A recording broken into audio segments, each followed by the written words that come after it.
अहोई अष्टमी व्रत इस साल 13 अक्टूबर 2025 को रखा जाएगा। चलिए सुनते हैं अहोई अष्टमी व्रत कथा। एक समय की बात है, एक साहूकार था जिसके 7 बेटे और 7 बहुएं थी। इस साहूकार की एक बेटी भी थी। साहूकार के एक बेटी भी थी। दिवाली पर मायके आई थी। दिवाली से पहले दिए बनाने थे तो घर की 7 बहुएं दीपक के लिए मिट्टी लाने बाहर गई हुई थी। ऐसे में नंद भी उनके साथ चली गई।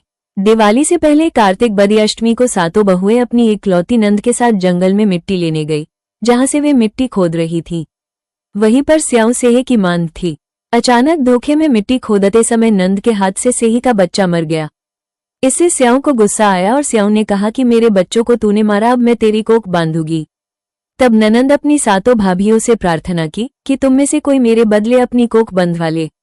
सभी भाभियों ने अपनी कोख बंधवाने से मान कर दिया, लेकिन छोटी भाभी सोचने लगी, अगर मैं कोख न बंधाऊंगी तो सासू जी नाराज होंगी। ऐसा सोचकर ननंद के बदले छोटी भाभी ने अपनी कोख को बंधा ली। उसके बाद जब उसे जो बच्चा होता वो 7 दिन बाद मर जाता। एक दिन साहूकार की स्त्री ने पंडित जी को बुलाकर पूछा कि क्या बात है, मेरी इस बहू की संतान 7वें दिन क्यों मर जाती है। तब पंडित जी ने बहू से कहा कि तुम काली सुरही गाय की पूजा किया करो। उन्होंने बताया कि दरअसल काली गाय स्याऊ माता की भायली है, वो तेरी कोख छोड़े तो तेरा बच्चा जिएगा। छोटी बहू ने पूरी लगन से गाय की सेवा की। वो गौ माता के उठने से पहले ही वहां की सफाई कर जाती थी।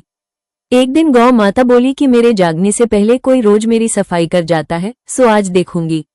गौ माता खूब तड़के जागी तो क्या देखती है कि साहूकार की के बेटे की बहू उसके नीचे सफाई आदि कर रही है। इससे गौ माता प्रसन्न हुई और बोला कि मैं तुझसे प्रसन्न हूँ, तुझे जो चाहिए वो मांग ले। तब साहूकार की बहू बोली कि स्याऊ माता तुम्हारी भायली है और उन्होंने मेरी कोख बांध रखी है, उनसे मेरी कोख को खुलवा दो। गौ माता ने कहा, अच्छा। तब गौ माता 7 समुद्र पार अपनी भायली के पास उसको लेकर चली। रास्ते में कड़ी धूप थी, इसलिए दोनों एक पेड़ के नीचे बैठ गई। इतने में वहां एक सांप दिखाई दिया। उसी पेड़ पर गरुड़ पंखनी के बच्चे थे। सांप गरुड़ पंखनी के बच्चों को मारने लगा। तब साहूकार की बहू ने सांप को मारकर ढाल के नीचे दबा दिया और बच्चों को बचा लिया। थोड़ी देर में गरुड़ पंखनी आई तो वहां खून पड़ा देखकर साहूकार की बहू को चोंच मारने लगी। तब साहूकारनी बोली कि मैंने तेरे बच्चे को मारा नहीं है, बल्कि सांप तेरे बच्चे को डसने आया था। मैंने तो तेरे बच्चों की रक्षा की है। इससे गरुड़ पंखनी खुश हुई और बोली कि क्या मांगती हो, जो मांगोगी वो मिलेगा। वो बोली, 7 समुद्र पार स्याऊ माता रहती है, मुझे तू उसके पास पहुंचा दे। तब गरुड़ पंखनी ने दोनों को अपनी पीठ पर बैठाकर स्याऊ माता के पास पहुंचा दिया। स्याऊ माता उन्हें देखकर बोली कि आ बहन बहुत दिनों बाद आई। फिर कहने लगी कि बहन मेरे सिर में जू पड़ गई है। तब सुरही के कहने पर साहूकार की बहू ने सिलाई से उसकी जुएं निकाल दी। इस पर स्याऊ माता प्रसन्न होकर बोली कि तेरे 7 बेटे और 7 बहुएं हो। साहूकारनी बोली कि मेरा तो एक भी बेटा नहीं, 7 कहाँ से होंगे। स्याऊ माता बोली, वचन दिया, वचन से फिरूं तो धोबी के कुंड पर कनकरी हूं। तब साहूकार की बहू बोली, माता मेरी कोख तो तुम्हारे पास बंद पड़ी है। इस पर माता ने कहा कि जा, तेरे घर में तुझे 7 बेटे और 7 बहुएं मिलेंगी। तू जाकर उजमान करना, 7 अहोई बनाकर 7 कढ़ाई करना।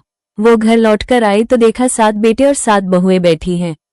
वो खुश हो गई। उसने 7 अहोई बनाई, 7 उजमान किए, 7 कढ़ाई का।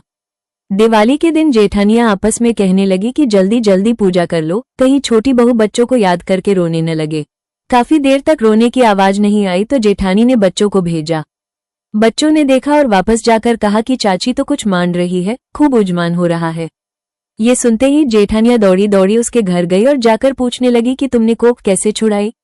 वो बोली, तुमने तो कोख बंधाई नहीं, मैंने बंधा ली। अब स्याऊ माता ने कृपा करके मेरी को खोल दी है।